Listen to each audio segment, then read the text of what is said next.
A lecture on Zen is always something in the nature of a hoax, because it really does deal with a domain of experience that can't be talked about.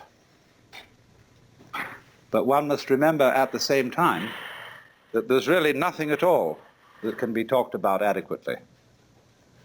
And the whole art of poetry is to say what can't be said. So every poet, every artist, feels when he gets to the end of his work that there's something absolutely essential that was left out. So Zen has always described itself as a finger pointing at the moon. In the Sanskrit saying, Tat Tvamasi, that art thou, Zen is concerned with that. That, of course, is the word which is used for Brahman, the absolute reality, in Hindu philosophy. And you're it, only in disguise, and disguised so well that you've forgotten it. But unfortunately, ideas like the ultimate ground of being, the self, Brahman, ultimate reality, the great void, all that is very, very abstract talk.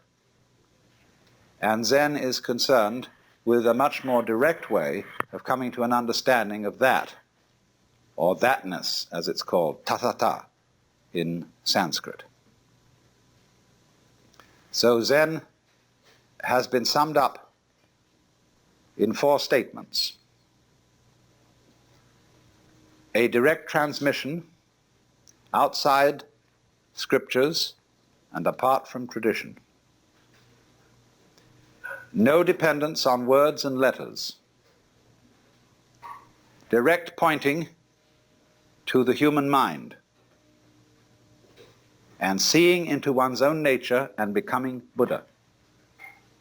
That is, becoming enlightened, awakened from the normal hypnosis under which almost all of us go round like somnambules. It's extraordinary how much interest has existed in Zen in the United States, especially in the years since the war with Japan. And naturally, I've often meditated on the reasons for this interest. I think, first of all, the appeal of Zen lies in its unusual quality of humor. Religions aren't, as a rule, humorous in any way. Religions are serious. And when one looks at Zen art and reads Zen stories, it is quite apparent that something is going on here which isn't serious in the ordinary sense, however sincere it may be. The next thing I think that has appealed to Westerners is that Zen has no doctrines. There is nothing you have to believe, and it doesn't moralize at you very much. It's not particularly concerned with morals at all. It's a field of inquiry rather like physics. And you don't expect a physicist to discuss authoritatively about morals, even though as a human being he has moral interests and problems. But as a physicist, he is not a moral authority. Or if you go to an oculist or ophthalmologist to have your eyes adjusted, that is so you can see clearly. And Zen is spiritual ophthalmology. Another thing that appeals very much to Western students about Zen is that they've read their Zen from Suzuki and from some of my writings and from R.H. Blythe. And these people present a rather different kind of Zen from that which you will find today in Japan. They present what is essentially early Chinese Zen, from the old writings ranging from about shortly before 700 AD to 1000 AD. And that Zen has a very different flavor from modern Japanese Zen, And so, of course, many of the people who go to study Zen in Japan disapprove of Dr. Suzuki thoroughly, and also, naturally, of my exposition of Zen, because we don't make a great fetish of studying Zen by sitting. In Japan, the fascination of Zen to the West is that it promises a sudden insight into something that is always supposed to take years and years and years. The psychoanalysts, if you're mixed up, they tell you the troubles you've got yourself into over all these years can't be undone in a day. And therefore it will take many, many sessions, maybe twice a week for several years for you to get straightened out. The Christians say that if you embark on a path of spiritual discipline, you get yourself a spiritual director and submit yourself to the will of God, but you may not get into the high states of contemplative prayer for very many years. The Hindus, the Vedanta Society people, the Buddhists also say will require many long years of meditation, very hard concentration, very difficult practice, and stern discipline. And then maybe you will make enough progress in this life to become a monk in your next life. And then you'll make enough progress to enter some of the preliminary stages leading to Buddhahood. But it's all likely to take you many, many incarnations. But when this artist Hasegawa was asked, how does one see into Zen? He said, it may take you 3 seconds. It may take you 30 years. I mean that. And so you see there is always the possibility that it may take only 3 seconds. Zen literature abounds with stories, you see, in which there's a dialogue, or what is called in Japanese mondo, which means question-answer, between a Zen teacher and his student, and these dialogues are fascinatingly incomprehensible. But it always seems to be that at the end of this swift interchange, the student gets the point. Sometimes he doesn't. I gave a book of these dialogues once to a friend of mine who was deeply interested in Eastern philosophy. He said, I haven't understood a word of it, but it's cheered me up enormously.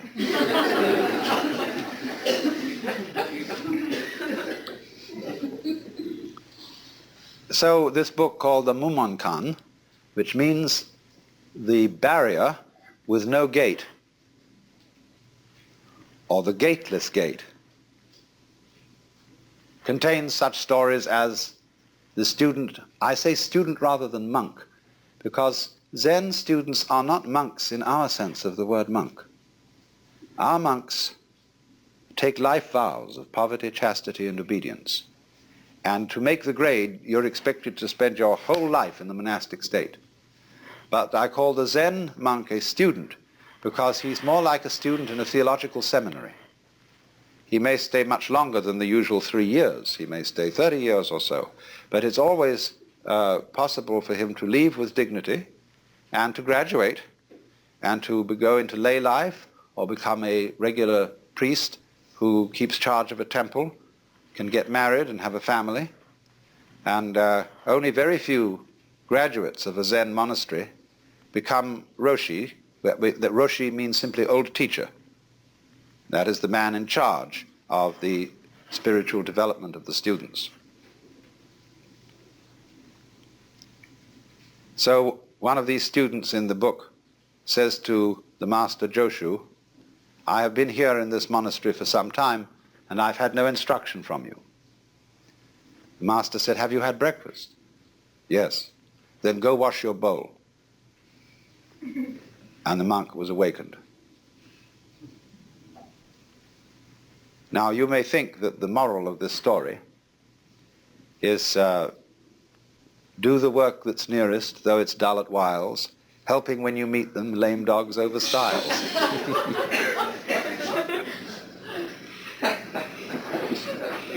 Or that the bowl, when an inquirer about Zen came to a master, often, they approach a Zen master with a kind of key question. What is the fundamental principle of Buddhism? Or why did the bearded barbarian come from the West? Because Zen is supposed to have been brought into China by a Hindu named Bodhidharma. And Bodhidharma is always represented as having a huge bushy beard and very fierce eyes. Now, Bodhidharma always insisted that he had nothing to teach. And so, why did he come? That's one of the fundamental questions. You might say to me, I've often said when I'm giving a lecture, I'm not trying to improve you. I'm not trying to persuade you to a certain point of view. That is to say, like a preacher would convert somebody. In fact, I have nothing to tell you at all. Because were I to presume that I had something to tell you, I would be like a person who picked your pocket and sold you your own watch. So you might say, then why do I talk? You might ask the sky, why are you blue? The clouds, why do you float around? Birds, why do you sing? And we've been busy trying to invent explanations for all this. And so there's this great Zen saying. One of the old masters said, when I was a young man and knew nothing of Buddhism, mountains were mountains and waters were waters. But when I began to understand a little Buddhism, mountains were no longer mountains and waters no longer waters. In other words, when one starts scientific and philosophical inquiries, everything gets explained away in terms of its causes or other things that go with it. Or one sees that all the things in the world, what we think are separate things, are as things illusions. There is nothing separate. So, but he said at the end, but when I had thoroughly understood, mountains were mountains and waters are waters.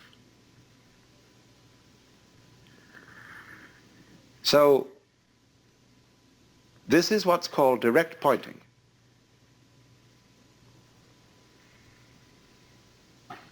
A Zen master was once talking with me, and he said, when water goes out of the wash basin down the drain, does it go clockwise or anti-clockwise?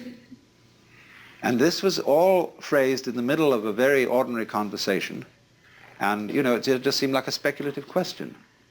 And I said, oh, it might go either. He said, no, it's like this. Now he said, which came the first, egg or hen? I said, tuk, tuk, tuk, tuk, tuk. Now, he said, that's the point.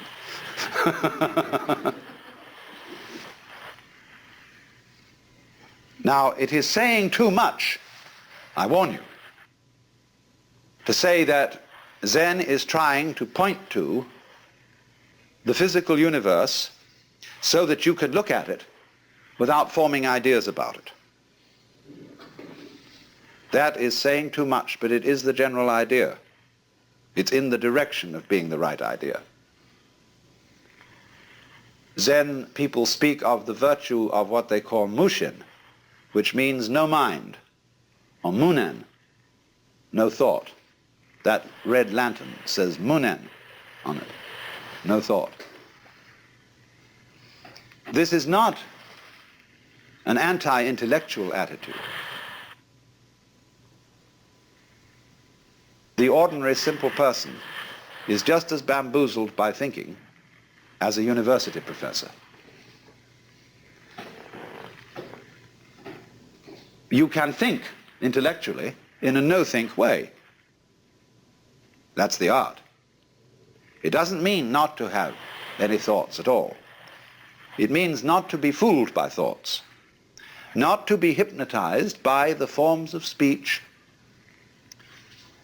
and images that we have for the world, not to be hypnotized by them into thinking that that is the way the world really is. So if I say this is a fan, It isn't. To begin with, fan is a noise. And this doesn't make the noise fan, but just whoosh. But it can be many other things than a fan. It could be a back scratcher. Very well.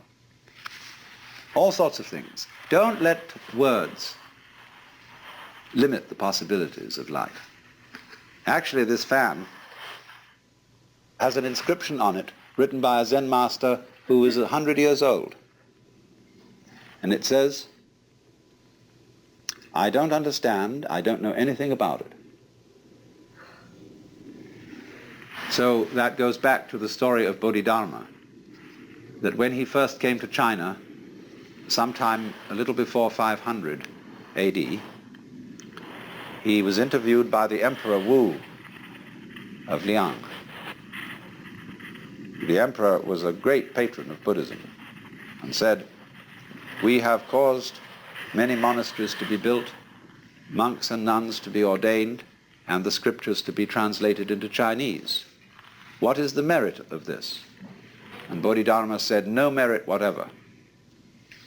Well, that really set the emperor back, because the popular understanding of Buddhism is that you do good things like that, religious things, and you acquire merit.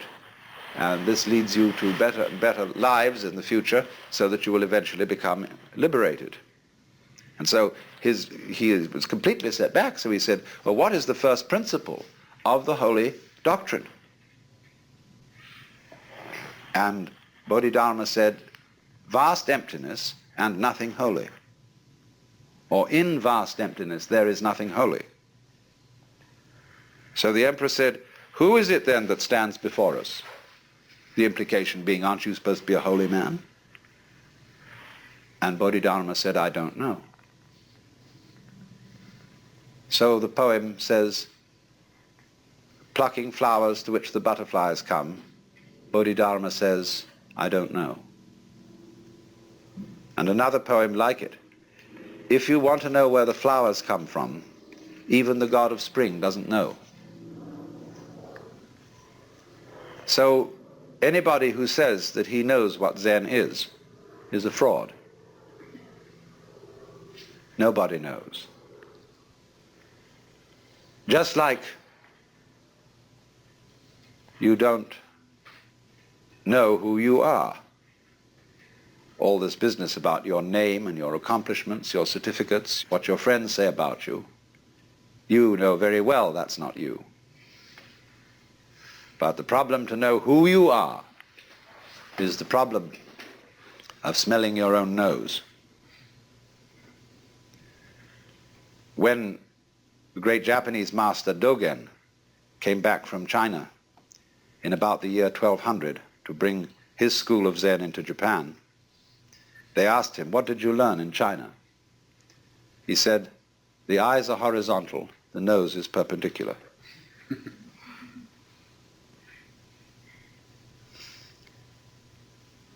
This man went on to write a tremendous book about Zen. They're so contradictory, these people. Don't expect consistency out of a Zen master. Big book called the Shobo Genzo. I talked with the Zen master about this book in Japan, and he said, oh, he said, that's a terrible book. It explains everything so clearly. It gives the show away. He said, you don't need any book for Zen.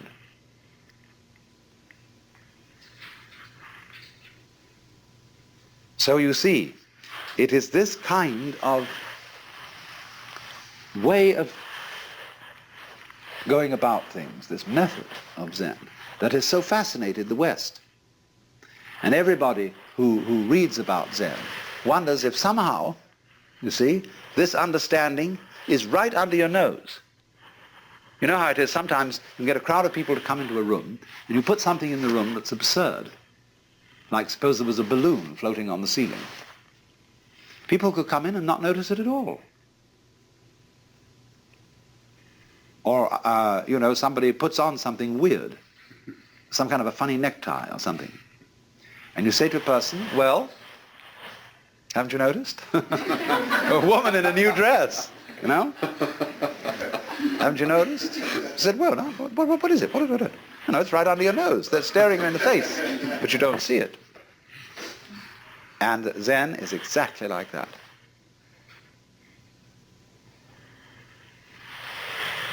It is very obvious. The master Bokuju was asked, we have to dress and eat every day, and how do we escape from all that? In other words, how do we get out of routine? And he said, we dress, we eat. He said, I don't understand. And Bokuju said, if you don't understand, put on your clothes and eat your food.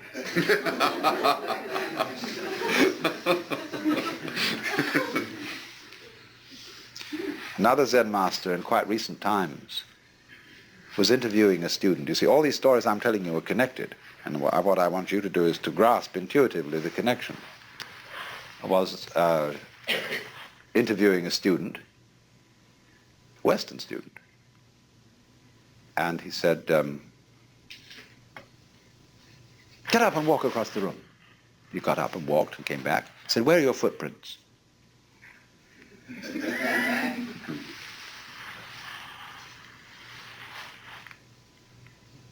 Another monk asked Joshu, what is the way?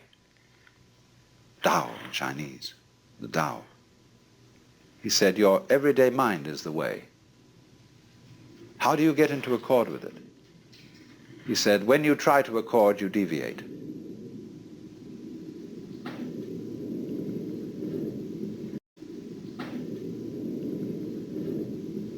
So, here is this extraordinary phenomenon.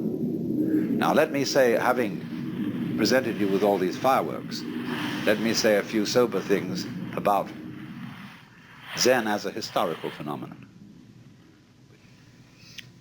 Zen is a subdivision of Mahayana Buddhism. And as you know, that is the school of Buddhism which is concerned with realizing Buddha nature in this world.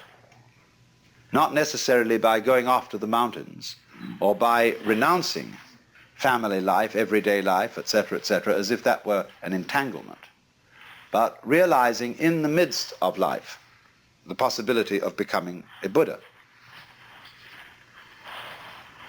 And so the great ideal personality of Mahayana Buddhism is the Bodhisattva, a word now applied to somebody who has attained nirvana, but instead of disappearing, comes back in many, many guises. There's a famous painting of one of the bodhisattvas in the form of a prostitute. And bodhisattvas in Zen art are often represented as bums. There's the beautiful one over there, painted by Sengai, of the bum Hote, or Putai in Chinese, who's always immensely fat. And he's saying, Buddha is dead. Maitreya, who is supposed to be the next Buddha, hasn't come yet. I had a wonderful sleep and didn't even dream about Confucius. And he's just stretching and yawning as he wakes up. So Zen is Mahayana, Indian Mahayana Buddhism, translated into Chinese, and therefore deeply influenced by Taoism and Confucianism. Zen monks brought Confucian ideas to Japan.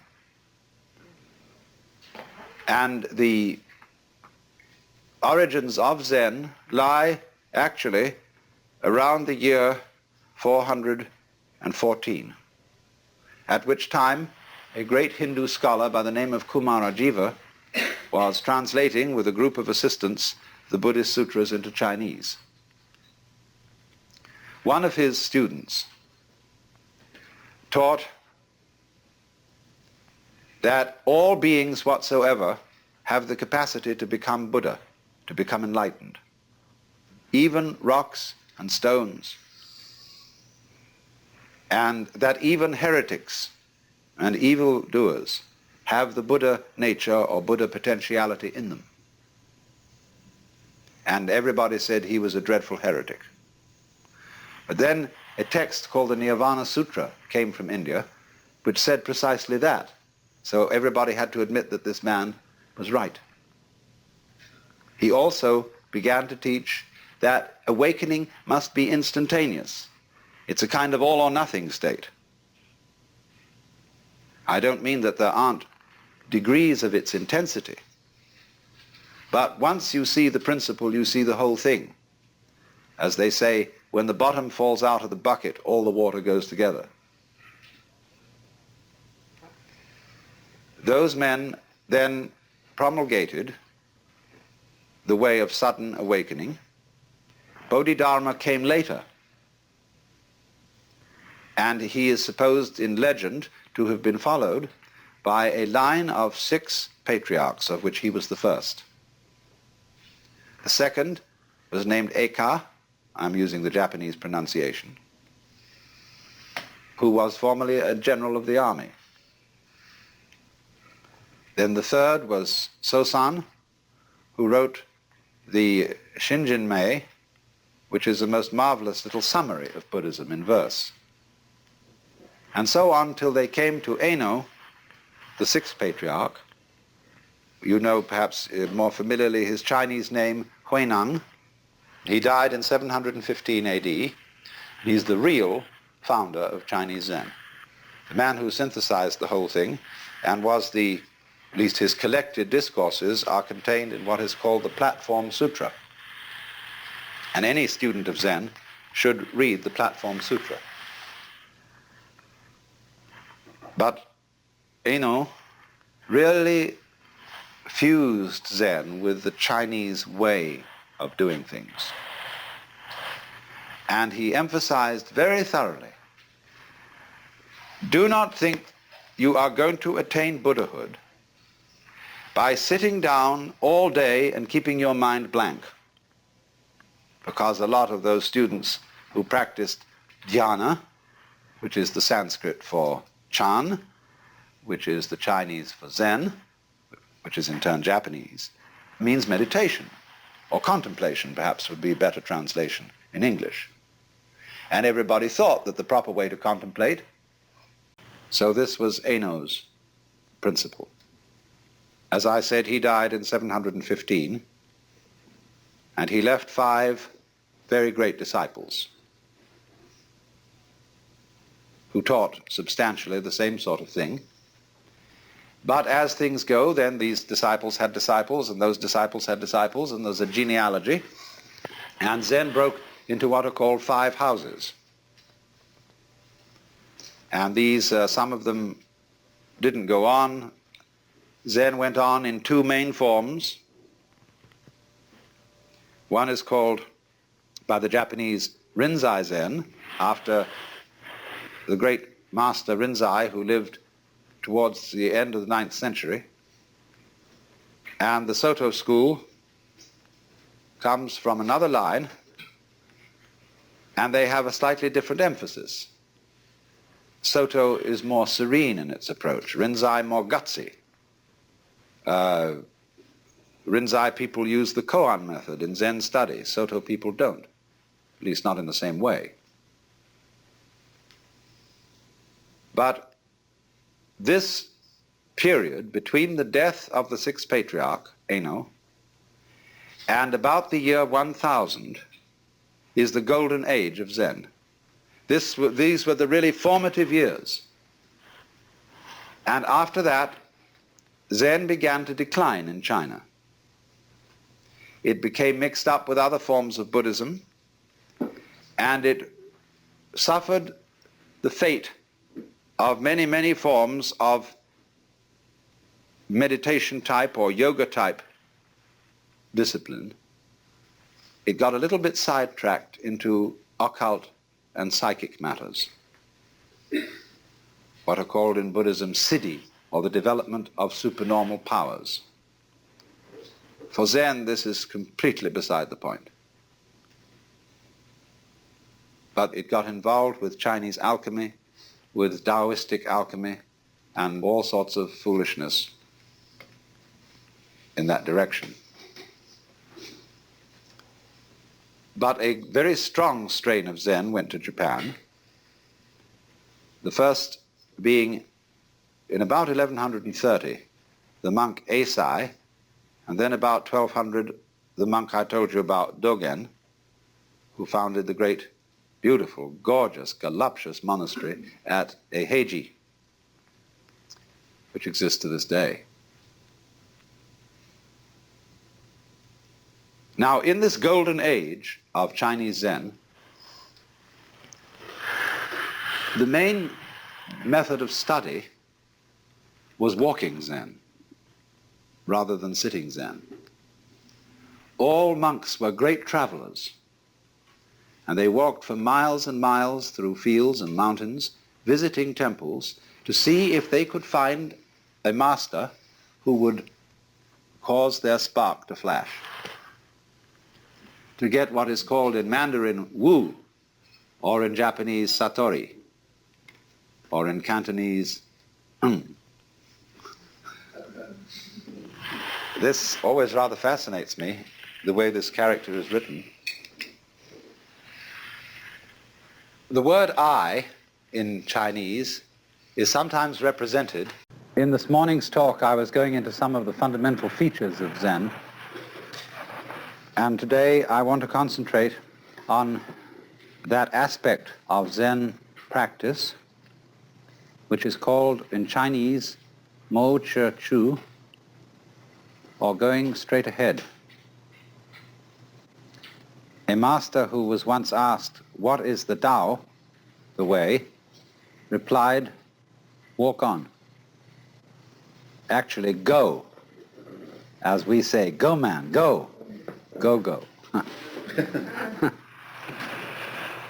And it is this aspect of Zen which is what is truly understood by detachment, or having a mind that isn't sticky and that isn't stopped at any point in its whole working. To be stopped at a certain point is what is called having a doubt. As when one fumbles or wobbles or hesitates about something, trying to find the right solution for the circumstances by thinking it out in a situation where there really is no time to think it out. So that when a Zen teacher asks his disciple a question, he expects an immediate answer, as it were, without thought or premeditation. They speak in Zen, they use a phrase, to have a mind of no deliberation. And they also speak of a kind of person, a man who doesn't depend on anything. That is to say, on a formula, on a theory, on a belief to govern his action. And this person who doesn't stick anywhere is like Dante's image at the end of the Paradiso, where he says in the presence of the vision of God, "But my volition now and my desires were moved as a wheel revolving evenly by love that moves the sun and other stars." And the image of the wheel, which is not too tight on its axle and not too loose, that is really with the axle, is the Zen principle of not being attached, not being sticky. It's very difficult for us to function in that way because we've been brought up to believe that there are two sides to ourselves.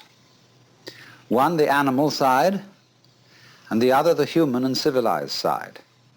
And these are expressed in what Freud calls the pleasure principle, which he classifies with the animal side, with the id, and the other, the reality principle, which he puts on the side of society and the superego.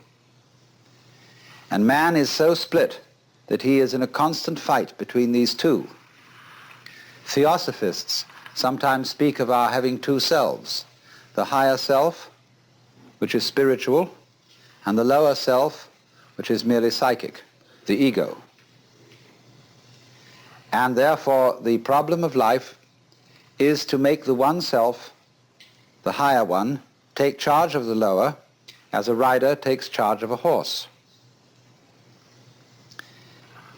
But the problem that constantly arises is, how do you know that what you think is your higher self isn't really your lower self in disguise? When a thief is robbing a house and the police enter on the ground floor, the thief goes up to the second floor, and when the police follow up the stairs, he goes higher and higher until at last he gets out to the rooftop.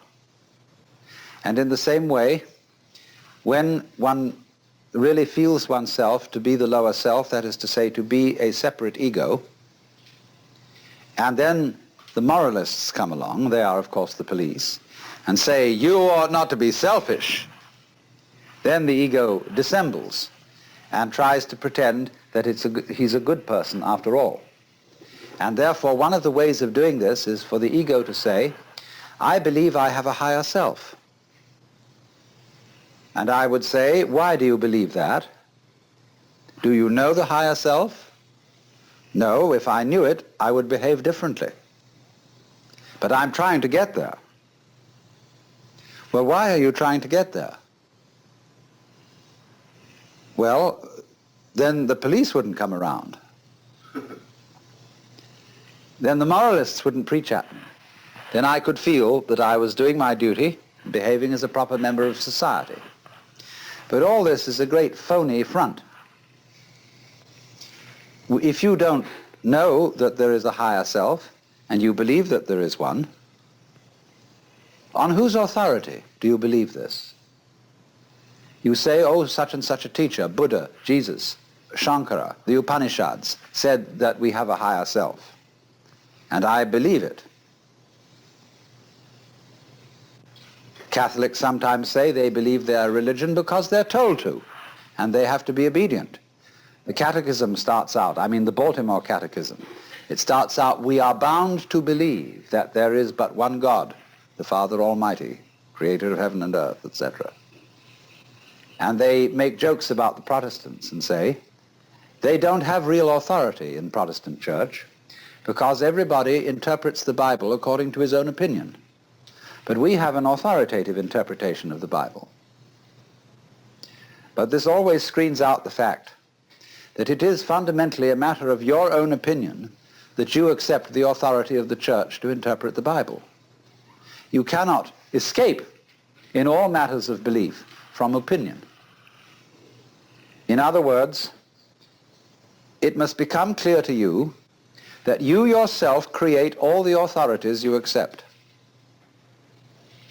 And if you create them in order to dissimulate, in order to pretend that your motivations and your character are different, that you would like them to be different, this is the same old principle of the separate self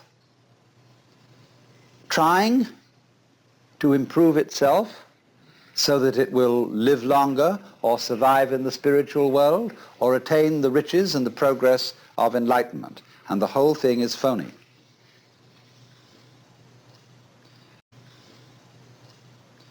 So in Zen, a duality between higher self and lower self is not made. Because if you believe in the higher self, this is a simple trick of the lower self.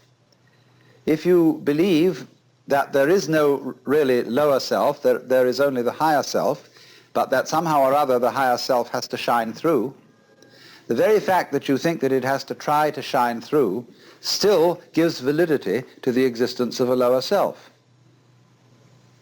If you think you have a lower self or an ego to get rid of, and then you fight against it, nothing strengthens the delusion that it exists more than that.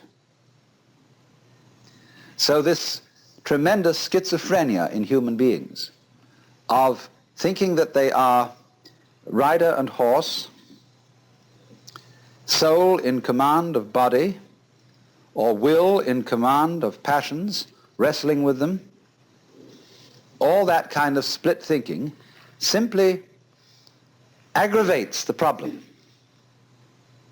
and we get more and more split. And so we have all sorts of people engaged in an interior conflict which they will never, never resolve, because the true self, either you know it or you don't. If you do know it, then you know it's the only one, and the other so-called lower self just ceases to be a problem. It becomes something like a mirage, and you don't go around hitting at mirages with a stick or trying to put reins on them. You just know that they're mirages and walk straight through them. But if you are brought up to believe yourself split, I remember my mother used to say to me when I did naughty things, she said, "Alan, that's not like you." So I had, some conception of what was like me in my better moments, that is to say, in the moments when I remembered what my mother would like me to do. And so that split is implanted in us all. And because of our being split-minded, we are always dithering. Is the choice that I am about to make of the higher self or of the lower self? Is it of the spirit or is it of the flesh? Is the word that I have received of the Lord or is it of the devil? And nobody can decide, because if you knew how to choose, you wouldn't have to. In the so-called moral rearmament movement, which is a very significant title, you test your messages that you get from God in your quiet time by comparing them with standards of absolute honesty, absolute purity, absolute love, and so on. But of course, if you knew what those things were, you wouldn't have to test. You would know immediately. And do you know what those things are? The more one thinks about the question, what would absolute love be? Supposing I could set myself the ideal of being absolutely loving to everybody, what would that imply in terms of conduct? Well, you can think about that till all is blue, because you could never get to the answer. The problems of life are so subtle that to try to solve them with vague principles, as if those vague principles were specific instructions, is completely impossible. So it is important to overcome split-mindedness, but what is the way? Where can you start from if you're already split? A Taoist saying is that when the wrong man uses the right means work in the wrong way. So what are you to do? How can you get off it and get moving? Fundamentally, of course, you have to be surprised into it. Winthrop Sargent, not so long ago, interviewed a great Zen priest in Kyoto who posed to him the question, "Who are you?" And he said, "Well, I'm Winthrop Sargent." And the priest laughed. "No," he said, "I don't mean that. I mean, who are you really?" Well, then he went into all sorts of abstractions about his being a particular human being and so on, who was a journalist and so on, and the priest just laughed and said, "No." Then the priest just tossed off the conversation, and a little later made a joke, and Sargent laughed. And he said, "There you are."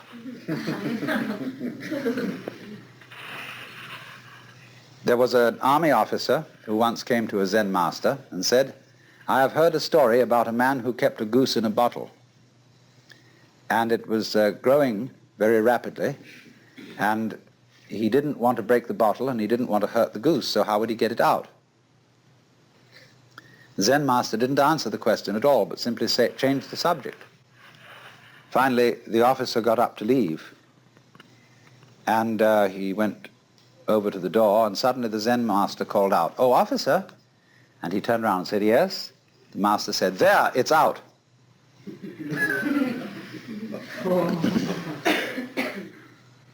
So in the same way, if I say to you, good morning, you say, good morning. Nice day, isn't it? Yes. Or if I hit you, boom, you say, ouch. And you don't stop to hesitate to give these answers and these responses. You don't think about it when I say good morning, unless you're a psychiatrist. What could I be, what could I be meaning? So you respond. So in exactly the same way, that kind of response, which doesn't have to be a deliberate response, a response of a no deliberating mind, is a response of a Buddha mind or an unattached mind. But you must not imagine that this is necessarily a quick response, because if you get hung up on the idea of responding quickly, the idea of quickness will be itself a form of obstruction. Very often when Dr. Suzuki is asked a question, very complicated question by some philosophy major at Columbia when he's giving lectures there, he's silent for a full minute and then says, yes. And this is exactly as spontaneous a response as it would be if he had answered immediately. Because during the period of silence, he is not fishing around to think of something to say. He is not at all embarrassed at being silent or at not knowing the answer. So if you don't know the answer, you can be silent. If nobody asks a question, you can be silent. There's no need to be embarrassed about it or to be stuck on it. But you cannot overcome being stuck if you think that somehow you would be guilty if you were stuck. When you are perfectly free to feel stuck or not stuck, then you're unstuck.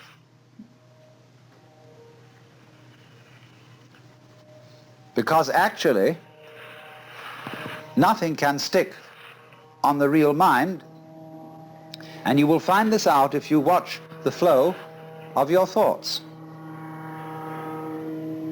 There is an expression in Chinese which means the flow of thoughts, or what we call in literary criticism, stream of consciousness.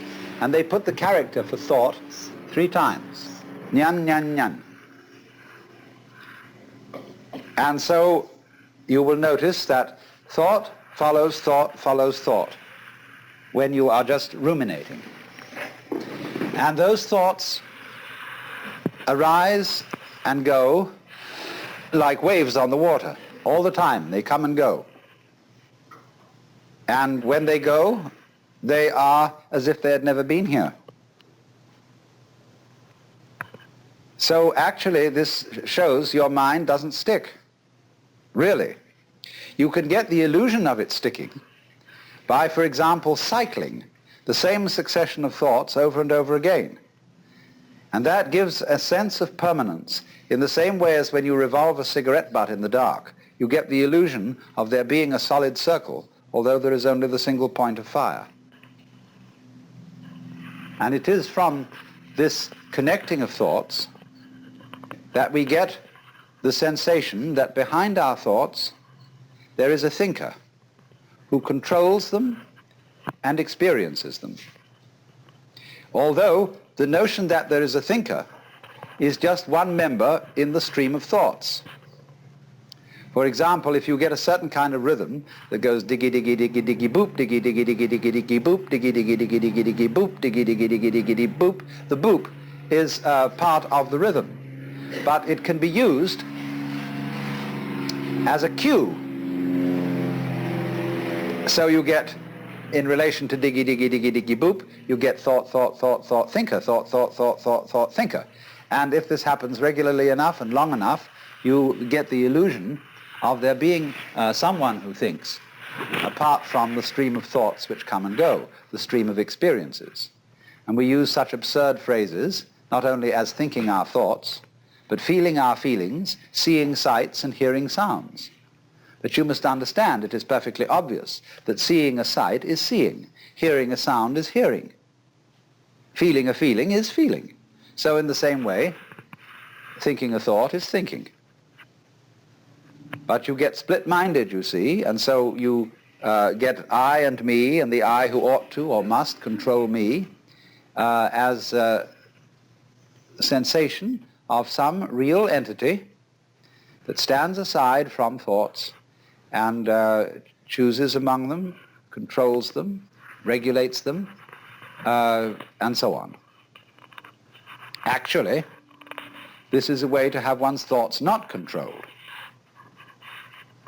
The more there is this duality of the separate thinker standing aside from the thoughts, the separate feeler watching or feeling the feelings, the more the stream of feelings is coaxed into self-protective activity, into getting more and more like a stuck record, the purposes of which are to protect and to aggrandize and enlarge the status of the supposed thinker. When Joshu, who was a Tang Dynasty Zen master, was asked, he had made some reference to the enlightened mind being like a mind of a child. And he said, well, what is the mind of a child? And he said, a ball in a mountain stream. Why? Thought follows thought instantaneously without interruption.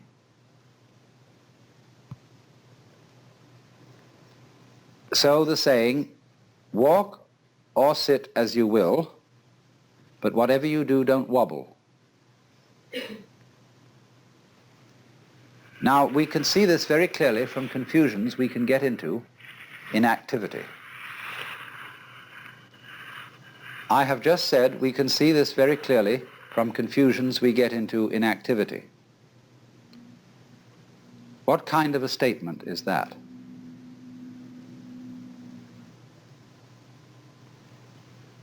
When I raise the question, what kind of a statement was it that I just made, I'm beginning to talk about talking. And one can do that, provided you don't try to do it while you're making the original statement. If I want to say something about what I've just said, then I must do it later, mustn't I? But not at the same time. I cannot say you are a fool, and at the same time say, I'm giving you an insult in so many words. I cannot say, or in mathematics, I cannot write down a certain equation, and as I'm writing it down, simultaneously state what kind of an equation this is. Unless, of course, I invent an exceedingly complex language which talks about itself as it goes along.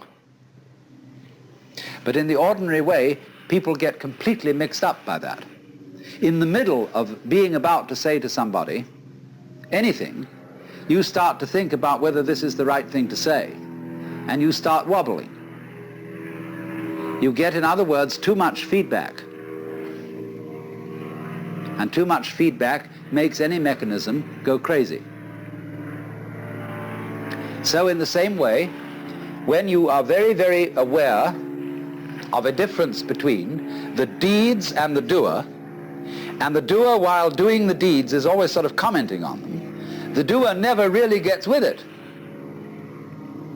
In other words, you are about to strike a nail, and you wonder, as you are about to hit it, is this the right place to put it? And so you probably hit your thumbnail instead of the nail, because you don't go right through with hitting that nail. This is not saying, let me mark this again, it is not saying that there should be no criticism of thought. But if you criticize thought while thinking, as if there were a critic thinker standing aside from the stream of thought, then you get all balled up. And that is exactly what happens in the process of attachment, or what are called in Buddhist klesha, which mean disturbing confusions of the mind. And you see, this kind of confusion is something to which the human organism is peculiarly liable, because the human organism has language, you see, thinking is silent language. And I mean language in the most inclusive sense of the word, not only words, but also images and numbers, notation. Just because then we can talk about anything, we can talk about talking, we can talk about thinking, we can talk about ourselves, as if we could stand aside and say, said I to myself, said I. All we are actually doing is making a second thought, or thought stream, which comments on the one that went before, and then pretending that the second stream is a different stream than the first. That's because there are built into our minds all kinds of phony images about memory. We think, for example, of memory by analogy with engraving. In order to remember something, we write it down. And so we have a flat and stable piece of paper, and we make marks on it with a pencil, and they stay there. So we begin to think, is mental memory something of the same kind? Is there something stable upon which the passage of thoughts makes an impression? We say, he impressed me very much. This was a lasting impression on my mind. As if we were tablets. Indeed, the philosopher Locke used the expression tabula rasa, or clean slate, to describe the mind of a child.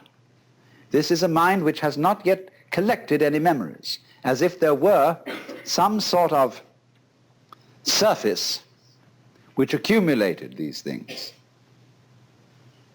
and preserved them, and that's me. But you see, this superstition is related to a much more ancient superstition, that the world consists of two elements, one of which is stuff and the other of which is form. This is a myth based on a model of the world which is fundamentally ceramic. God formed Adam out of the dust of the ground. And so there is a stuff, and so there are forms engraved in it or imposed on it or stamped on it like a seal is stamped on wax.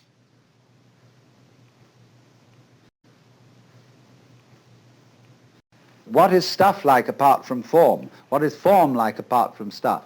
All those problems which have bothered people for centuries are based on asking the question in the wrong way, on having used the wrong image for the process.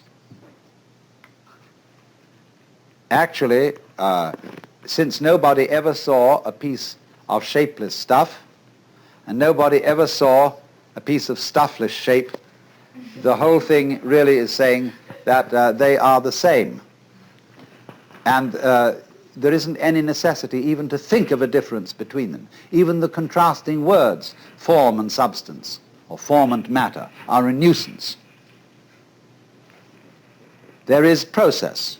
There is the flow of thought. And the flow of thought doesn't have to happen to anyone. Experience does not have to beat upon an experiencer. There is all the time simply the one stream going on, and we are convinced that we stand aside from it and observe it because we've been brought up that way.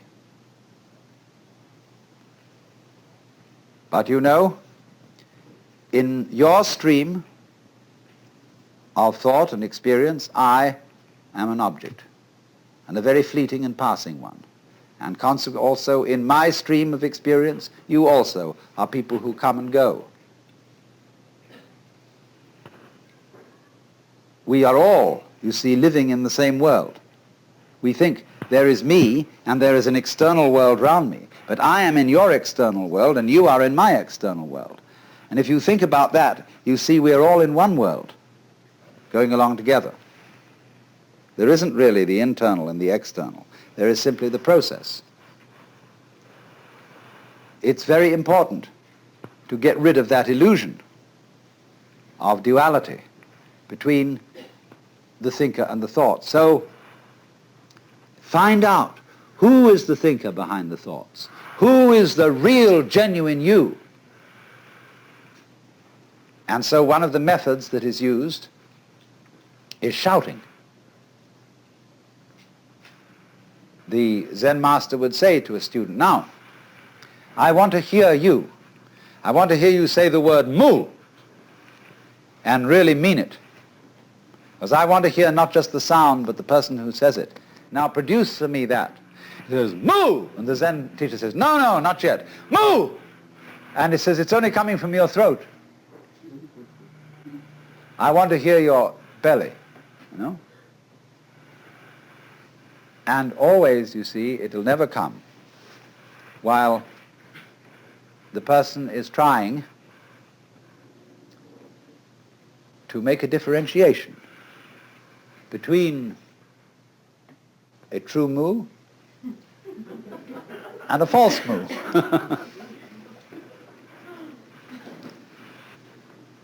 To act with confidence, you just do it. But since people are not used to that, it is necessary to set up protected situations in which it can be done. If we just in the ordinary way of social intercourse acted without deliberation, we would get into amazing confusions. As when people say, always speak the truth, never tell a white lie.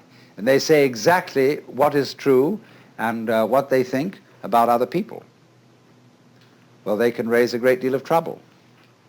But the experience of Zen has been that there should be a kind of enclosure in which this kind of behavior can be done until the people are expert in it and know how to apply it in all situations.